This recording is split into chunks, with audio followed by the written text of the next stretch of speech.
So we are just finished with the Tisha B'Av, going back to our regular business here, somewhat. We're going to talk a little bit about letters, the Kabbalistic meaning of the alphabet, the letters. But before I start, I need to just bring you a point how important it is to have Jewish names for people, for us to have Jewish names. We know that according to Kabbalah, when the child is born, the father and mother decide on the name for the child, and so on and so forth. That event of giving a name to a child should be something with tremendous thought. You have to think a lot about it. It's not something that comes haphazardly. We said that when the father gets the inspiration to call his son, of course, if he doesn't call automatically by the name of his father, that moment is somewhat 1/60th of a prophecy, because HaKadosh Baruch Hu puts this name in the mind that is appropriate for that neshama, for that soul of this person. And that name is being written in Kisei HaKavod, is being engraved in the holy throne of Hashem. And Chazal said, Shema Garim, the name causes, many times the name of a person causes, since it represents a person, causes him to act in a certain way, or to be, it's basically a representation of oneself. That's why it's important to have Jewish names. For example, if we're going to take the English name, let's say what we have here, let's take the English name Mark. And now you're going to call somebody Mark, right? And who's that, Mark? All right. I didn't know that. Look at that. So you call somebody Mark. If you take the English name Mark, and you write it in Hebrew, it's Mem Aleph Resh Kuf, Mark. The numerical value of that is 341. 341, just haphazardly like that, 341 in Hebrew means masa, a burden. You want to call somebody a burden? Maybe he'll carry other people's burden. Maybe he will be a burden to other people. You have to be careful. Or you go, for example, with the name Jim. If you write the Hebrew name Jim, we were just talking about your name, by the way. If you're going to call somebody Jim, you write in Hebrew Gimel, Yud, Mem. The numerical value, that is 53. 53 could be many things. Among them could be Gan, a garden. So Mark could be a burden, Jim would be a garden. They take the name, what name? Take the name Robert. The numerical value of Robert is going to be 417. These are just examples. 417 could be olive, zait. It could be a good thing, it could be a bad thing. How? It could be a good thing because it gives you nourishment, lowers your cholesterol, and so on and so forth. Or it could be very bitter, because olives are bitter. The name Boris. Take the name, where's Boris? You take the name Boris, if you just change the order of Boris, the change of the letters, what do you think you're going to come up with? What would you say you're going to come up with? Siruv. Lesarev. Lesarev is to refuse. So it's very important to have Jewish names that represent your neshama. Because if I, for example, let's say you call, and this is why a person needs to be very careful to use his child's name and not to give him other superlatives. For example, if a person would call his kids all the time an idiot, stupid, lazy, I don't need to tell you what it does to a person. Eventually, he's going to associate himself with that, and there's great danger to it. So we understand that the names are important. But names are just not no names, because names are a combination of other things. So if we look at this as what is it? It is letters and vowels and so on. And we are used to think that letters and vowels are just as aids or tools for us to read or to communicate between people. From that point of view, men, humans, are the ones who invented and perfected letters as much as they perfected numbers, and they created numbers. According to the Chachamim of Kabbalah, they have a totally different approach to that, what letters, the meaning of letters, and so on and so forth. According to them, every single letter and every part of the letters of the Torah romzim, the hint, to spiritual attributes and powers, and to the sferot, to the Kabbalistic spheres, which we're going to speak about and touch, I don't know if today, but in the near future, Be'ezrat Hashem. Part of those letters of the Torah represent for different things. Some are for din, some are for chesed. Again, we're going to get this a little further.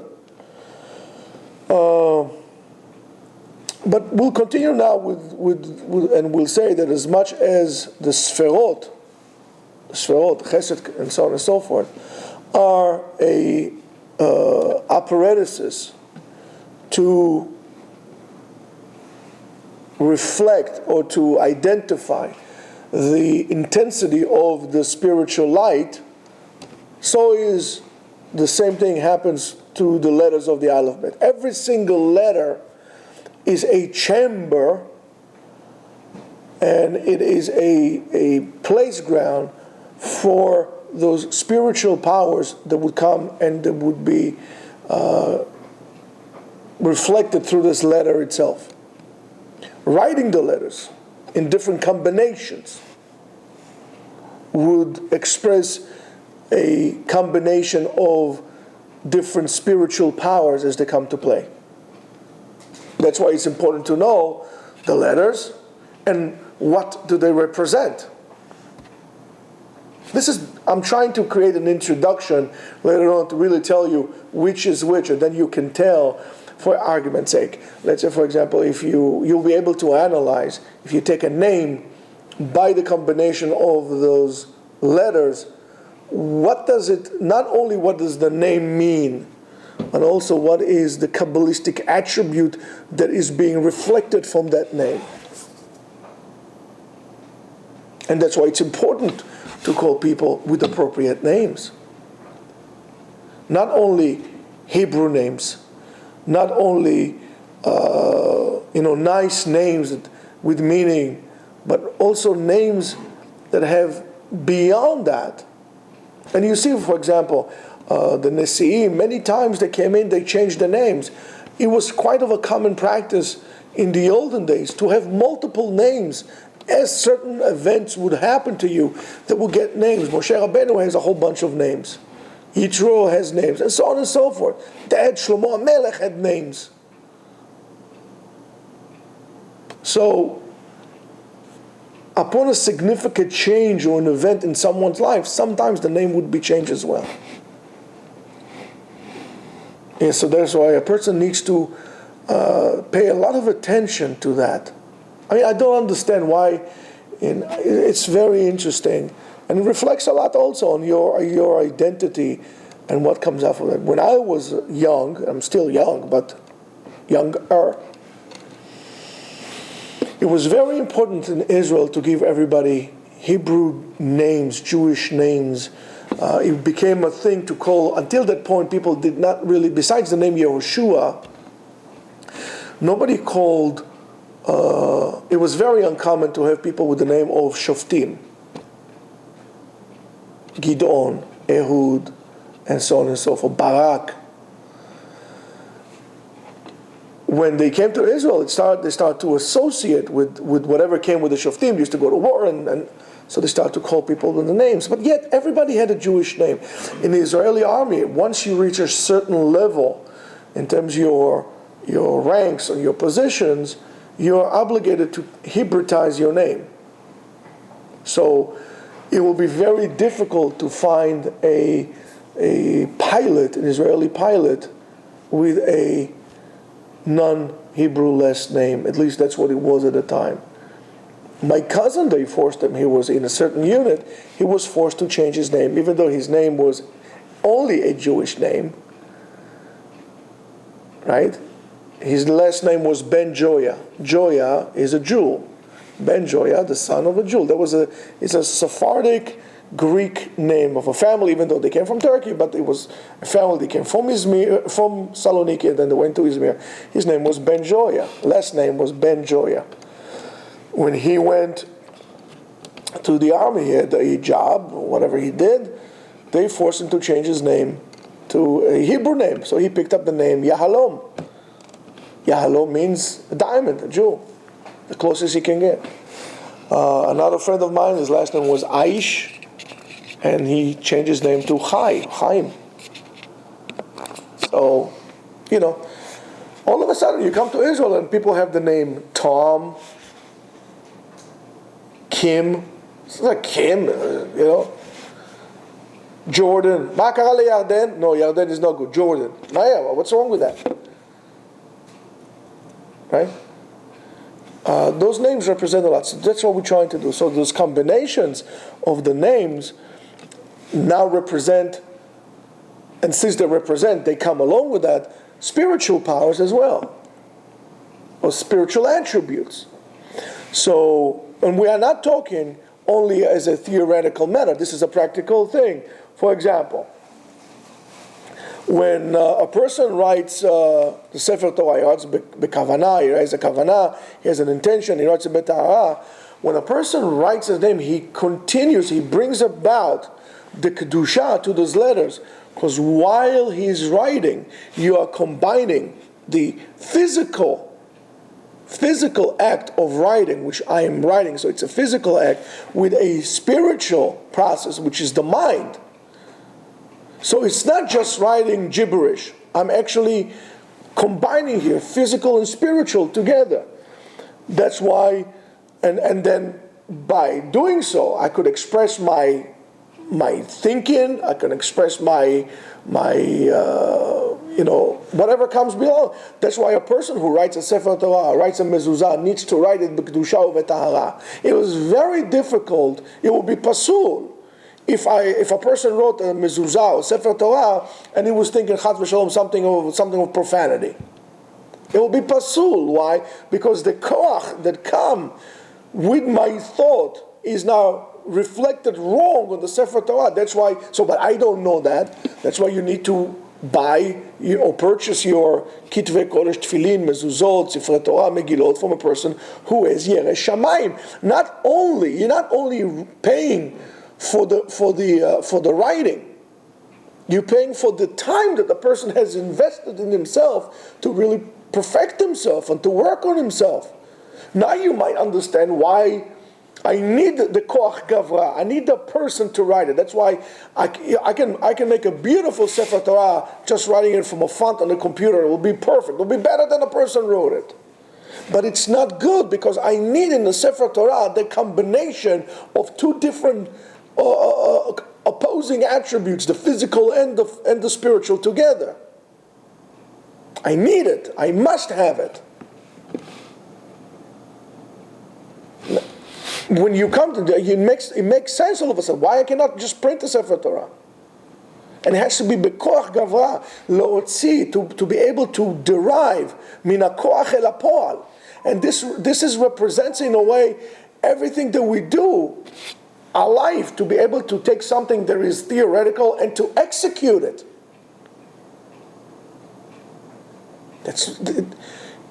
I don't know about you, but it clarifies a lot. It makes sense now why I cannot use it, print it, or anything like that. And so therefore, if a person was not thinking appropriately, the Sefer Torah or whatever it is pasul. That's why we also give tremendous kedusha, holiness, to the Sefer Torah. We give tremendous kedusha, holiness to the tefillin, to the mezuzot, and so on and so forth. Why? Because only when they were written lishman, for the sake of that, for the sake of deriving the kedusha down. So when I'm listening to, listen, with all due respect to, I don't know what, give me a name of a musician, Led Zeppelin, right? Or maybe I'm writing Stairway to Heaven. This is not the machshava. I'm thinking about some shegets who's dancing like a lunatic on stage. Good music or bad music, I'm not talking about. I'm talking about what comes out from this person. That's why for me it's very difficult to connect with today's music, because none of it comes from any kind of source. It's flat. It's important. That's why it's important to see, that's why we say don't learn from a person who is not Yerei Shamayim. Why? Because he might teach you the same Torah that another person would teach you. But the words that come out of his mouth don't come from a kosher place, because his thoughts are bad. So you tell me, but it doesn't make any difference. He reads the same thing as this guy is reading. You're right. But you are only referring to the mechanical part. You're not referring to the machshava, the intent that comes beforehand. So therefore you might hear it the same thing, but it's not.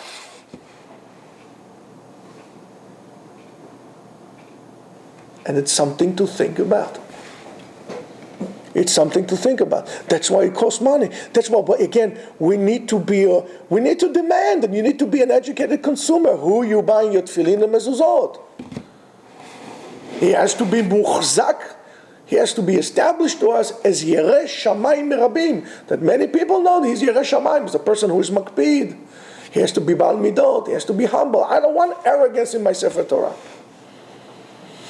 So if every letter represents a certain light, and those combinations represent certain combinations of attributes, it's important to understand that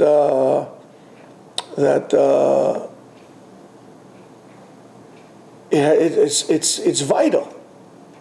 It's vital, and you have to understand that it is very, very important. You're dealing with great things now. Every single letter sheds a light. So if you take the whole letters of the Torah, and now you're talking about combinations of lights and powers and so on and so forth, and it needs to be complete. It needs to be a whole.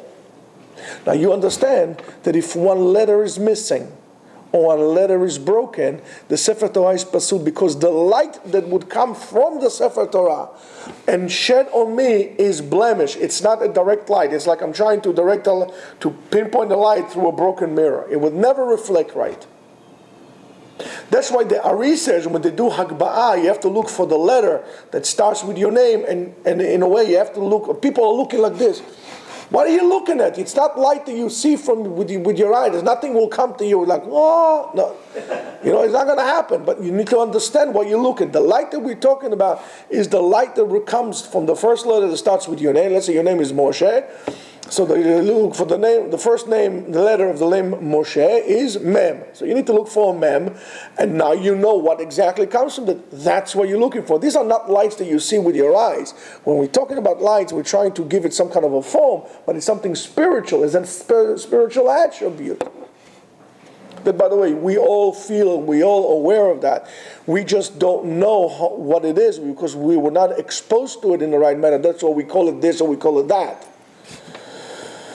And we spoke about it many times. When you enter a certain place or you meet certain people, certain places irritate you, certain places feel not comfortable for you, certain places feels great. You walk in, it just feels great. Certain places it could be your own house, and you won't call it home because it doesn't feel something is missing, and so on and so forth. Certain people. Why? Because it's not just the shape.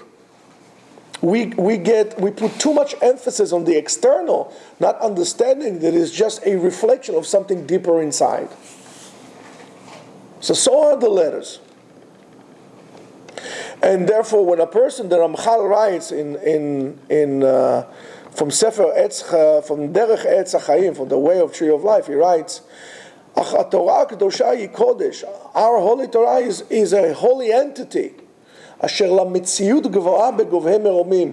The reality of it is a very high and superb reality. It's a reality itself. וכאשר יעסוק באדם למטה, when a person learns Torah down here, it is light. The Torah is light.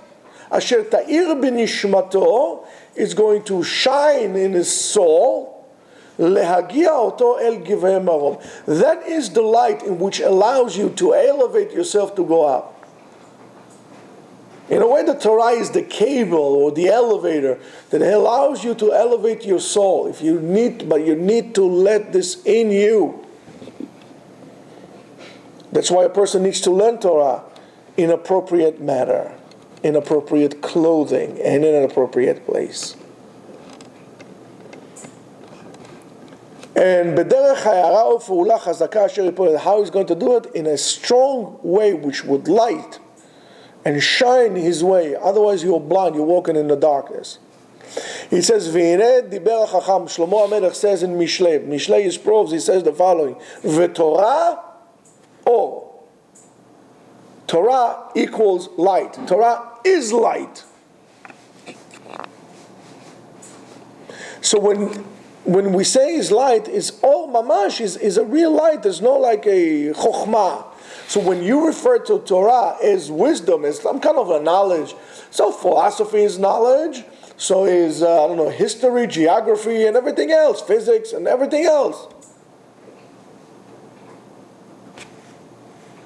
That is knowledge. Torah is not knowledge. Torah is light. And I guess not for nothing, at a certain level of physics, you understand that everything should be done and measured according to the speed of light. Everything is in relation to light. So therefore, everything in your life should be in relation to the Torah. If the Torah calls it bad, it is bad. If the Torah calls it good, it is good. Depends on how the Torah defines it. It doesn't make a difference how other wisdoms call it or other cultures call it. How is it in the eyes of the Torah? Because that is the light. It's all in relation to that. So you see, even in physics, you could have an example of the importance of light.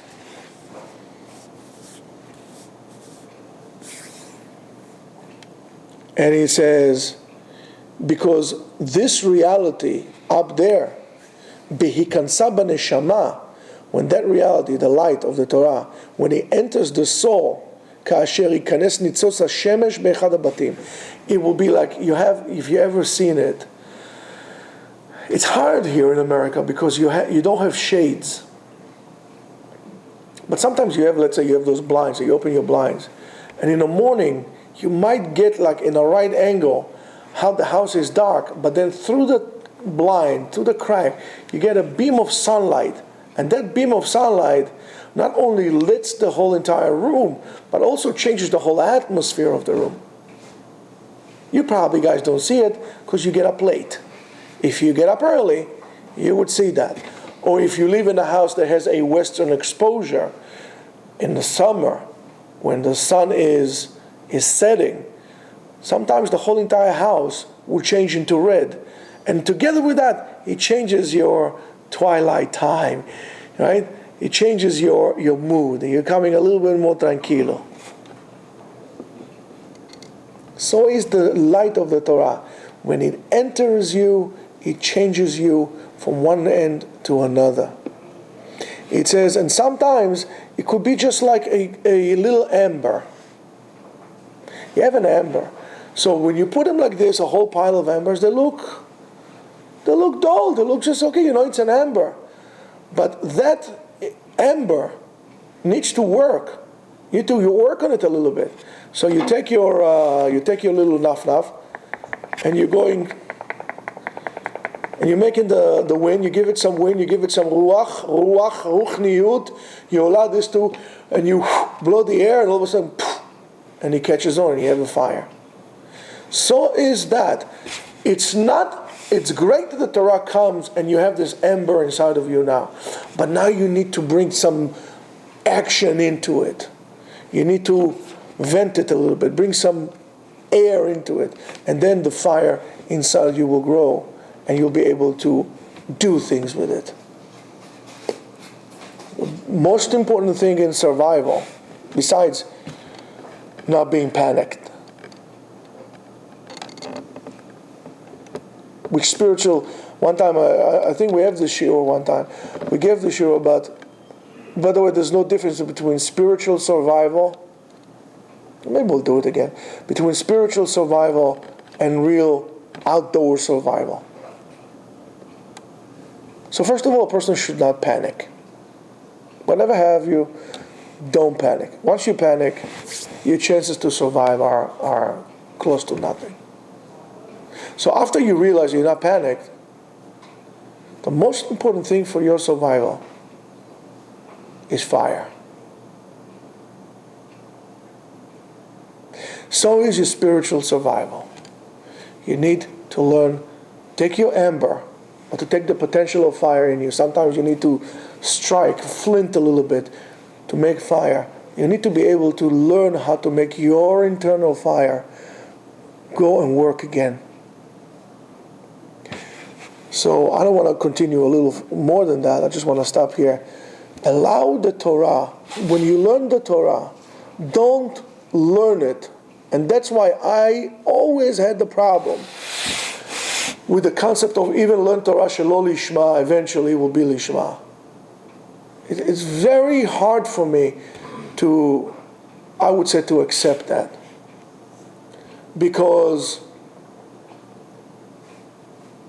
many times we just, our initiative mode, or the way we started something, would really represent the way we're going to finish it. So if my approach for the Torah is just like a wisdom or just like knowledge, I could at any point compare and substitute it to any other knowledges and wisdoms, but I would never allow the Torah to materialize into a light, into an entity by itself that would shine light on me and it will help me to transform. And the whole point is to transform. How do we do that? We need to, first of all, as I said to you, have the recognition of who I am and what I am, and that will be the recognition of the self with how do you call yourself. That's A. B, I need to understand that the words of the Torah are not just words. They are not just words. They are, and I keep telling people this time and time again, when a person deals with the Torah, or when a person is giving an authority to teach Torah to people, or is a Torah figure, one needs to realize that it is more dangerous, and one needs to deal with it with more carefulness. He has to be very careful, more than if he's dealing with raw nuclear material. As much as a nuclear bomb could create a tremendous amount of energy, so inappropriately dealing with the Torah could be like inappropriately dealing with a live nuclear reactor or something like that. So one needs to be very careful with that and very particular about it. And the way to do so is very simple. Allow the Torah to transform you. Allow the Torah to transform you. The light of the Torah brings them back. However, and you have to excuse me, I have to add, if you would allow it to bring you back. So let's try to change. Today is Yud Be'av, like the 10 Sferot, like the 10 Sferot. Let's today start being more careful with the words that come out of our mouth, with the way we learn. Let's be more careful with what we're doing. Let's be more careful as human beings. And Be'ezrat Hashem, b'schut of the light of the Torah, HaKadosh Baruch Hu will have mercy on all of us. and will grant us with ahava, love, and acceptance. The shiur is dedicated to the Hatzlacha of Fegel Sarah Bat Reuven Lev. Amen.